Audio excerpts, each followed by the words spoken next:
Hello and welcome everyone to a new video on your channel, Mr. Tech Tips. Before watching the video, don't forget to subscribe to our channel and don't forget also to like this video. In today's video, I will show you how to turn off screenshot sound on iPhone with iOS 26.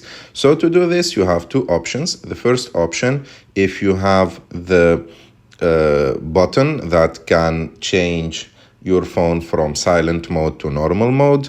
So if you have this button, you have just to turn your phone like that to silent mode and take the screenshot like this, and there will be no sound for the screenshot. And if not, and if you have an action button on your iPhone, you can use that